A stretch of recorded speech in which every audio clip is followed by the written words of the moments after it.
Hellcat.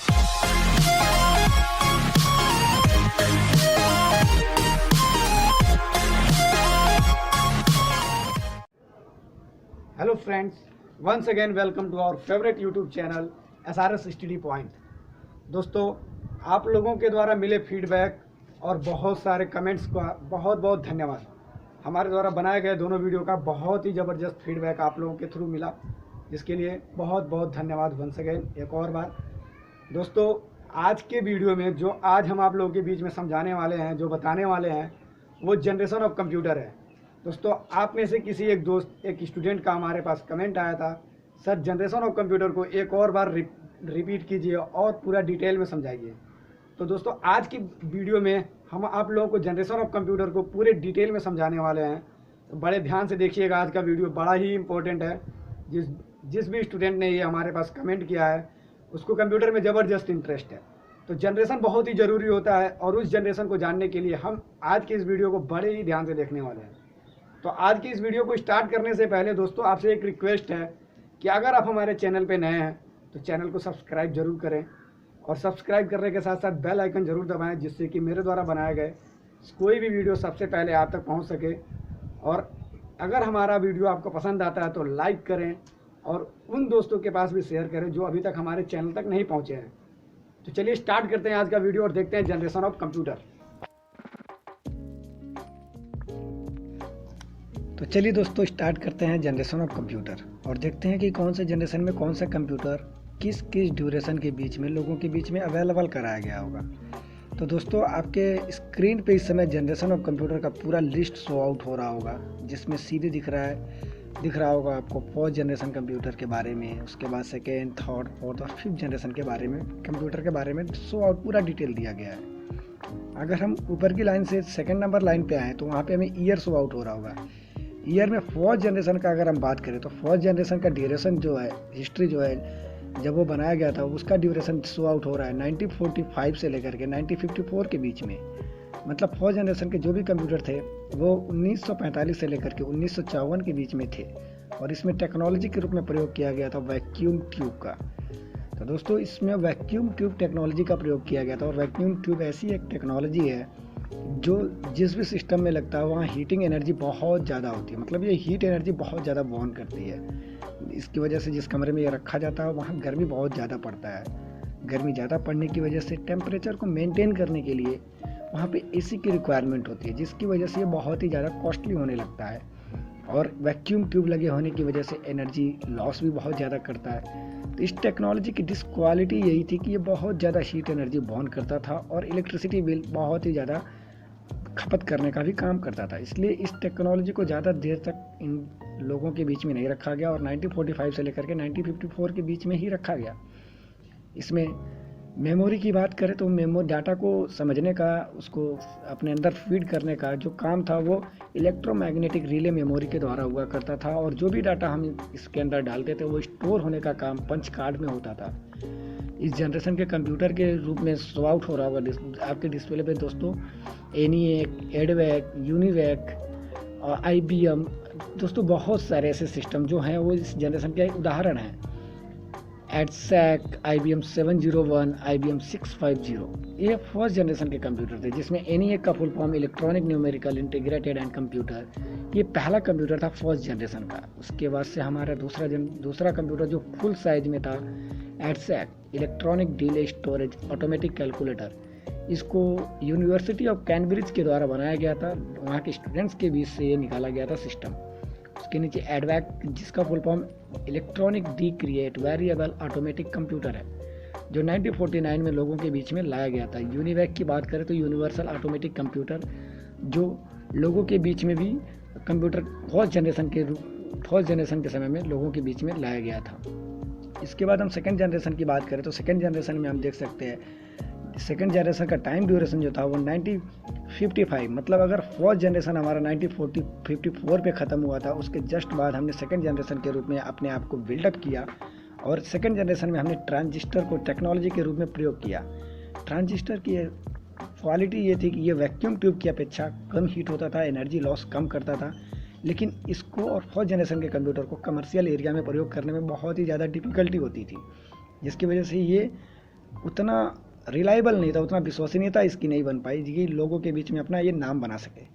उसके नीचे हम देख सकते हैं मेमोरी के रूप में ये डाटा को स्टोर करने का, डाटा को अंडरस्टूड करने का, समझने का काम इसका मैग्नेटिक कोर मेमोरी के द्वारा होता था, जो मैग्नेटिक टेप्स के रूप में जाने जाते हैं। और ये डाटा को, जो भी डाटा इसके अंदर दिया जाता था उसको स्टोर करता था एक डिस्क के अंदर। तो सेकंड जनरेशन के जो भी डाटा होते थे वो डिस्क के अंदर स्टोर हुआ करते थे। और इस जनरेशन के कंप्यूटर के नाम अगर हम देखने जाएँ, कंप्यूटर कौन से यूज हुए थे, तो IBM 1620, IBM 7094, CDC 1604, CDC 3600, UNIVAC 1108। तो ये वो कंप्यूटर थे जो सेकंड जनरेशन में प्रयोग किए गए थे और लोगों के बीच में लाए गए थे और इसका यूज़ किया गया था। लेकिन दोस्तों मैं आपको ये भी बता दूं कि सेकंड जनरेशन और फोर्थ जनरेशन के कंप्यूटर में सबसे बड़ी डिसक्वालिटी थी कि ये जो हमारा आउटपुट हुआ करता था वो डिस्प्ले के ऊपर शो आउट नहीं कर पाता था। इस जनरेशन में हम लोगों ने डिस्प्ले का आविष्कार नहीं किया था, जिसकी वजह से हम लोग जो भी रिजल्ट होता था उसको प्रिंटर के रूप में, आउटपुट के रूप में देखते थे। तो ये हमारे उतना कैपेबल, उतना रिलायबल नहीं बन पाया, इसलिए हम थर्ड जनरेशन की तरफ गए और 1955 से 1964 की ड्यूरेशन में सेकेंड जनरेशन को हम फिनिश अप पॉइंट दिए।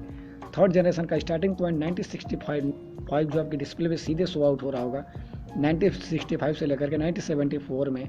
और इसमें टेक्नोलॉजी के रूप में इंटीग्रेटेड सर्किट मतलब IC का प्रयोग किया गया, जो SSI और MSI टेक्नोलॉजी से मिलकर बना हुआ था। जो SSI का मतलब हुआ स्टैंडर्ड स्केल इंटीग्रेशन और MSI medium scale integration technology. ये डाटा को बहुत ही जल्दी समझने का काम करता था और कोई भी काम एक्शन करने में बहुत ही लाभदायक हुआ करता था। ये हीट एनर्जी बहुत ही कम बर्न करता था, ज़्यादा कॉस्टली नहीं होता था और इसके लिए बहुत ही कम AC की रिक्वायरमेंट की ज़रूरत पड़ने लगी थी। लोगों का काम बहुत ही अच्छे तरीके से होने लगा, कमर्शियल जोन में इसका प्रयोग होने लगा और ये लार्जर मैग्नेटिक कोर्स के रूप में अपने डाटा को फीड करने का काम करता था, समझने का काम करता था। और इसमें इस समय थर्ड जनरेशन तक के कंप्यूटर में स्टोरेज की जो कैपेसिटी थी वो डिस्क और मैग्नेटिक टेप्स में होने लगी, जो बहुत ही बड़ी उपलब्धि थी किसी भी जनरेशन के लिए, क्योंकि इस समय डाटा को हम मैक्सिमम रूप में फीड कर सकते थे, मैक्सिमम रूप में हम रख सकते थे।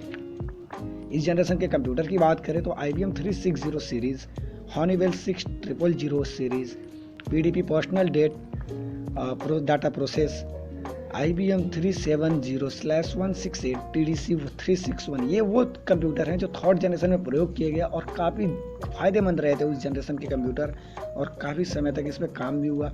लोगों की एक रिलायबिलिटी इस थर्ड जनरेशन के कंप्यूटर के ऊपर ज़बरदस्त बनी रही। इसके बाद से हमारे देश के साइंटिस्टों ने अपने और भी ज़्यादा पर्सनालिटी को डेवलप करते हुए फोर्थ जनरेशन की तरफ निकले और 1975 से टिल डेट आज तक प्रयोग होने वाले कंप्यूटर लोगों के बीच में अवेलेबल कराए।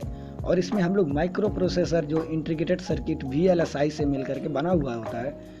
यहाँ VLSI का मतलब है वेरी लार्ज स्केल इंटीग्रेशन, जो बहुत ही फास्ट तरीके से कोई भी डाटा को समझने का काम करता है। और ये हीटनेस पॉइंट जो थी इसकी बहुत ही कम हो गई, मीन्स मिनिमम में आ गया था इसका हीटनेस पॉइंट। और ये जगह भी बहुत कम लेने लगा क्योंकि जो हमारा माइक्रो प्रोसेसर का साइज है वो बहुत ही छोटा होने लगा। और ये माइक्रो सेमीकंडक्टर के रूप में ही, माइक्रो प्रोसेसर सेमीकंडक्टर के रूप में ये डाटा को ट्रांजेक्शन करने में समझता था और डाटा को कंप्यूटर के अंदर फीड कराने का काम करता था। इसका स्टोरेज कैपेसिटी जो था वो लार्जर बहुत ज़्यादा हो चुका था और मैग्नेटिक टेप्स और फ्लॉपी डिस्क मतलब हार्ड डिस्क ड्राइव वगैरह इस जनरेशन में यूज़ होने लगे थे। हालांकि हम लोग देखते भी हैं, प्रयोग भी करते हैं। तो दोस्तों इस जनरेशन में ही आकर के हम फ्लॉपी डिस्क और हार्ड डिस्क के रूप में डाटा को फीड करने का काम करने लगे।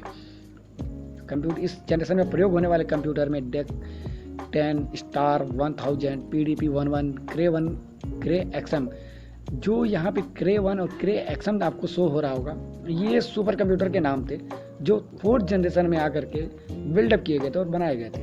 इसके बाद अगर हम फिफ्थ जनरेशन की बात करें तो फिफ्थ जनरेशन आज के समय में और आने वाले समय में भी शायद ये फिफ्थ जनरेशन का एक ड्यूरेशन है जो प्रेजेंट से लेकर के फ्यूचर तक अवेलेबल है।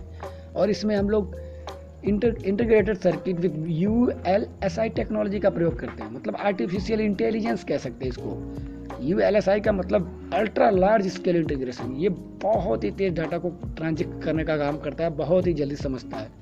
ये larger scale micro processor semiconductor memory होता है जो किसी भी डाटा को बड़े ही कम समय में बहुत ही अच्छे तरीके से समझ करके डाटा को ट्रांजेक्ट करने का काम करता है और कंप्यूटर के अंदर फीड करता है, जिससे काम करना बहुत ही आसान होता है। और इसकी साइज बहुत ही छोटी होने लगी।